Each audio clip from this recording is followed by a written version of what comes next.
The following is intended for mature audiences. Viewer discretion is advised.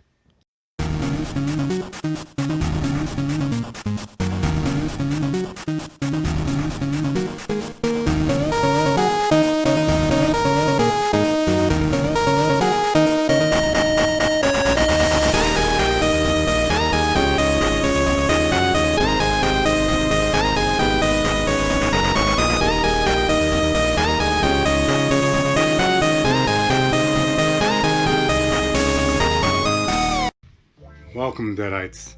It's been a minute, but we're back at part 3 of What If the Kaiju Attacked in MHA. Last part was filled with revelations, and quite frankly, we're not done with those. But I'm gonna start you guys off with Himiko and her crew. Once again, they're on standby, hoping this watch will just blow over.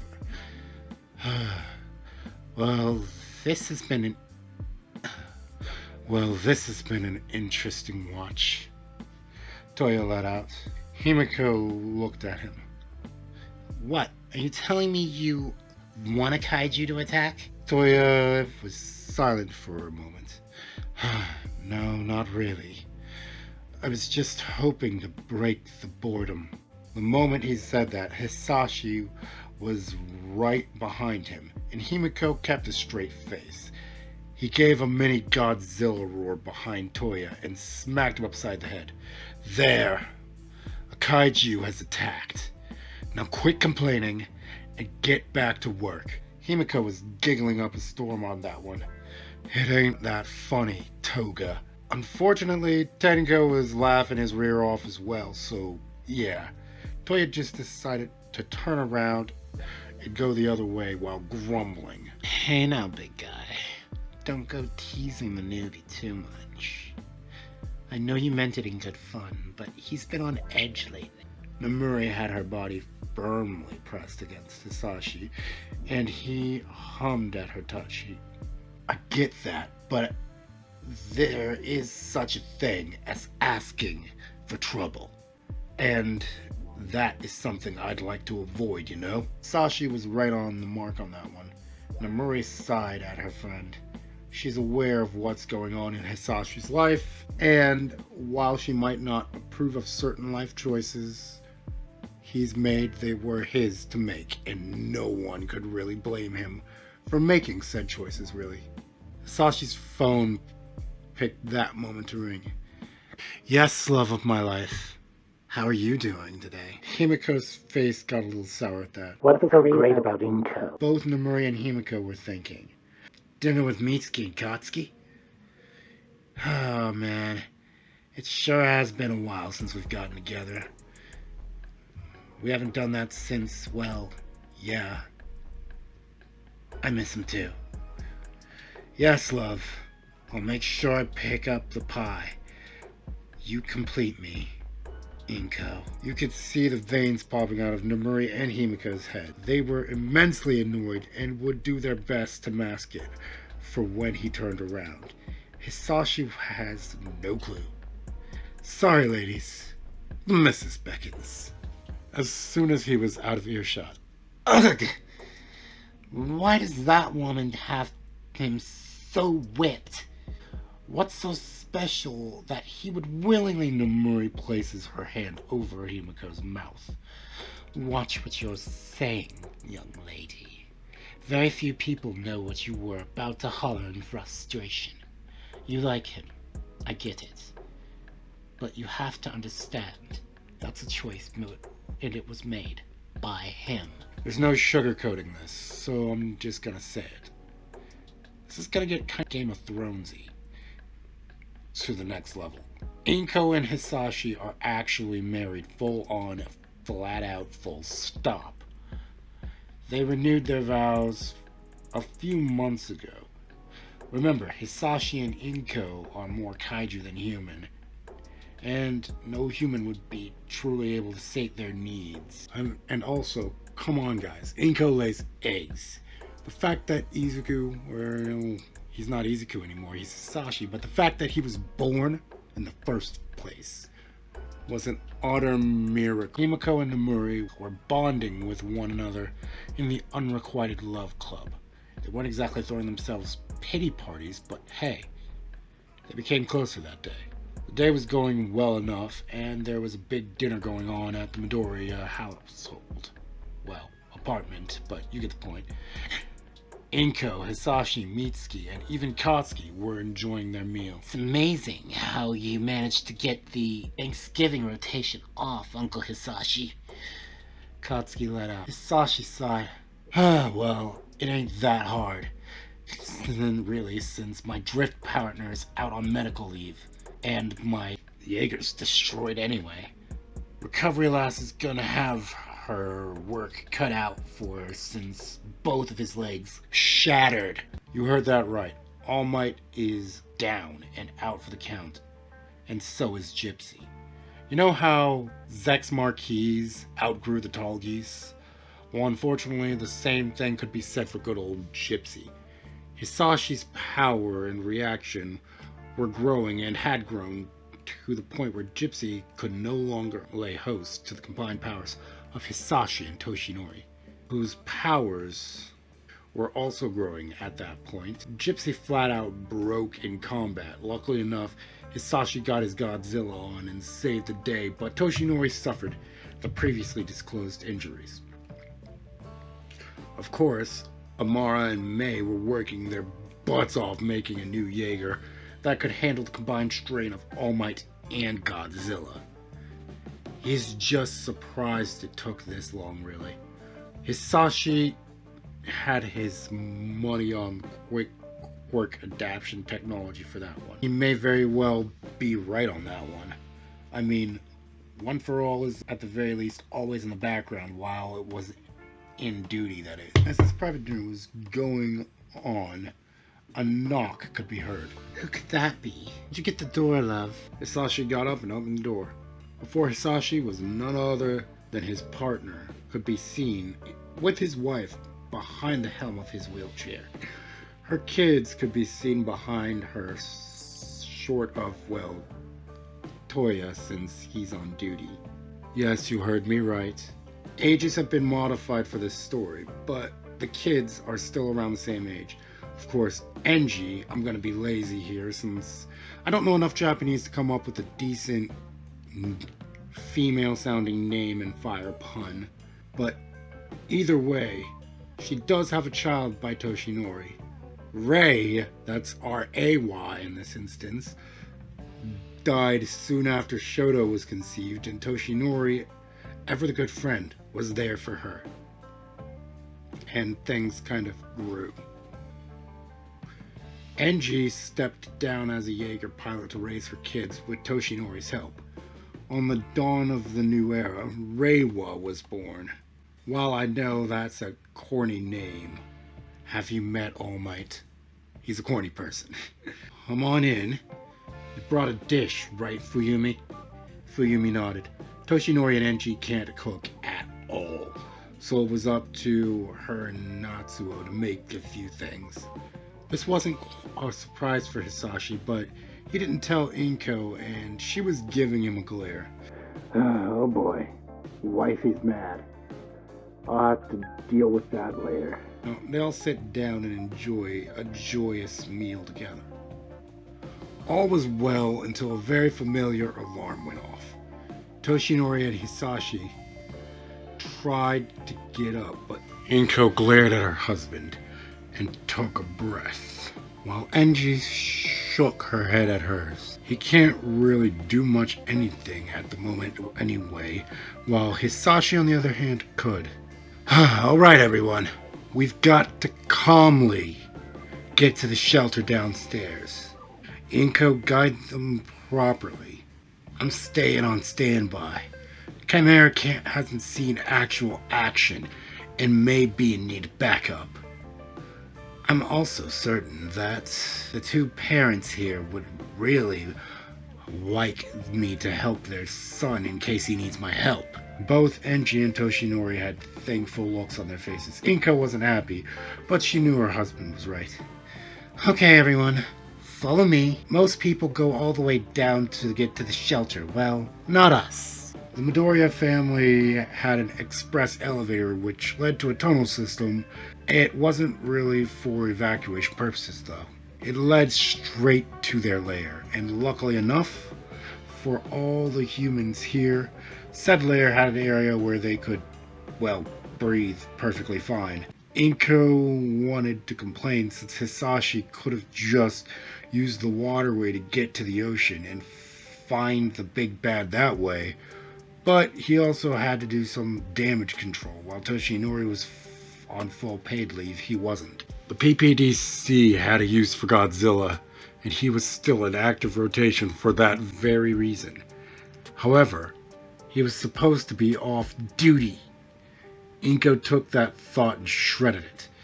The Todoroki Yagi family were her friends, and they needed Hisashi to do his job, for Toya's sake. But Inko had a valid argument. He'd cause less of a panic if he transformed in their lair and left from there, so that's what he'd be doing. The elevator in their closet was bearing all of them just fine. However, Hisashi grabs the whole ham, and Mitsuki raises an eyebrow at him. What?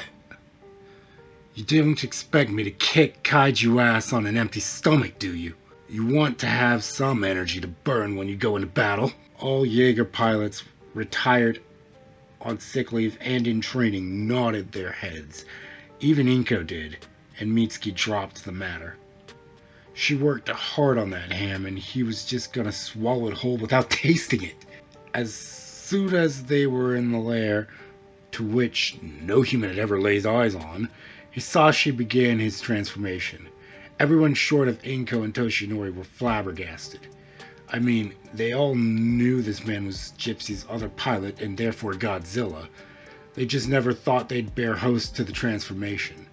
A light bluish-green flame surrounded his body as his scales became more pronounced and his eyes became more fiendishly reptilic.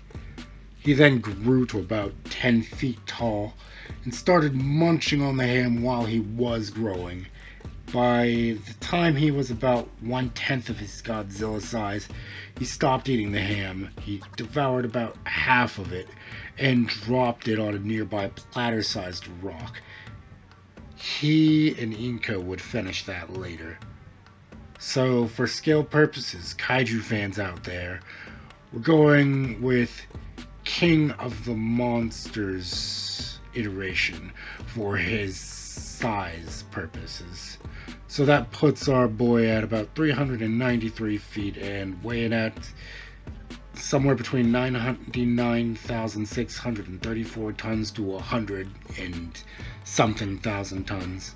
While that might be lighter than a Jaeger, he's been labeled the king of Kaiju for other reasons other than his quirk. Godzilla dives into the water and would grow full size a few moments later.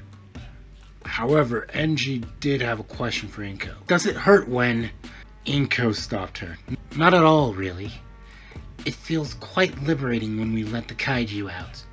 I mean, come on now. You didn't think that this massive lair was for one person, did you? Mitsuki put two and two together. This complex was brand new and was only built a few years ago, really. She never had to pay an ounce of rent. All she had to pay for was any further utilities short of the ones provided. You built this place to hide your lair, or to have a quicker way to get there to it from home, didn't you? Inko nodded. Well, yes, we did.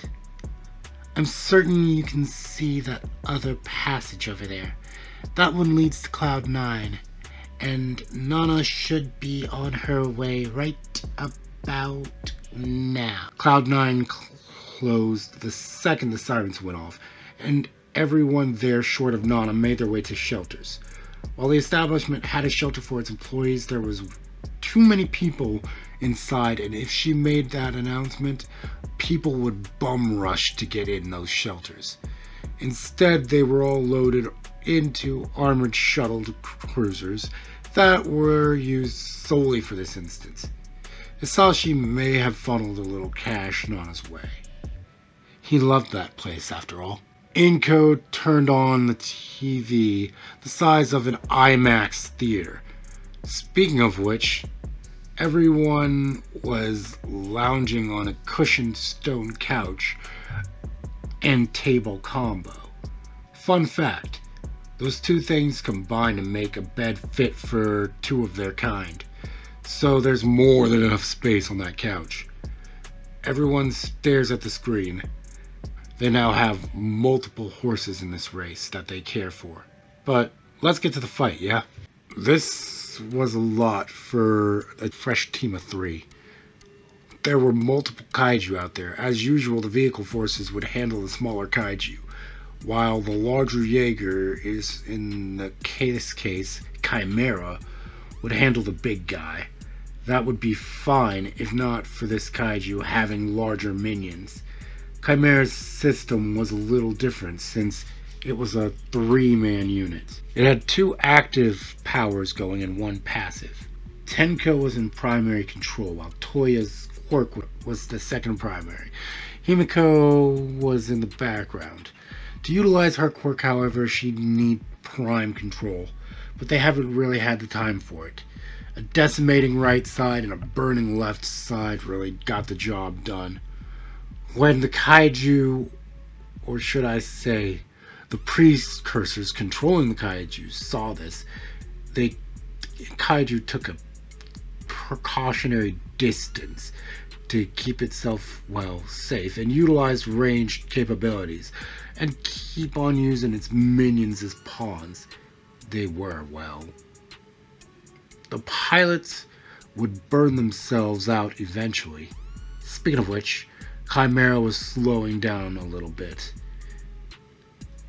Tenko, give me control! You have control, Himiko! The next minion to make its way to the Chimera was stabbed with a blade that kind of resembled a needle. Its life force was sucked into Chimera via Himiko. Chimera and the other 2 pilots perked up quite a bit, and Chimera gained bull-like traits. Don't know how long this will give us. Even with the boost, it was only a temporary pick-me-up. While I know that's not how Transform works, the quirk boost technology used it as such for the Jaeger. However, as Himiko said, since this isn't the effect of her actual quirk, it can only go so far. Luckily for them, a certain Godzilla crashes the party, just as the boss kaiju was making its way to the Chimera after noticing the drop in pace. The precursor attempted to speak with Godzilla, and it spoke back. If you're trying to get in my mind, it won't fracking work. Godzilla drop kicks the kaiju, then rolls away, allowing Chimera, who is still being controlled actively by Himiko and Toya, to go in for the stabby. Ooh, now that's the good stuff. Himiko gleefully let out. Easy there, girl. We don't need you drunk on kaiju blood. Again. I'll get into that later. The blood from this big guy gave the Chimera and its pilots a whole lot more giddy up and go. And what's worse for the kaiju, Chimera now had a whip-like tendril to attack with. Toya, give me control. You have control, Tenko. When Godzilla got up and rejoined the fight, Chimera was attacking the big guy with the bladed whip that was channeling decay through it. The attacks focusing on limbs in an attempt to stagger it and open it up for attacks from Godzilla. Godzilla squared up in a boxing stance and hit the enemy with a haymaker, followed by with an upwards tail strike, launching him upwards and towards the ocean. Godzilla looked at Chimera for the fraction of a second while building up fire in his chest. Toya was given control again, and a spiraling double flame of inferno followed by 2 massive fire blasts. And at the kaiju, it was toast. Godzilla and Chimera turned their backs to the resulting explosive finisher. Enji sighed. They're a bunch of dorks, Nana chimed in. Hey, leave 'em be. It looked badass. Dinner was rescheduled, and this time the whole roster was there for it. It was a lovely meal, and everyone was lively.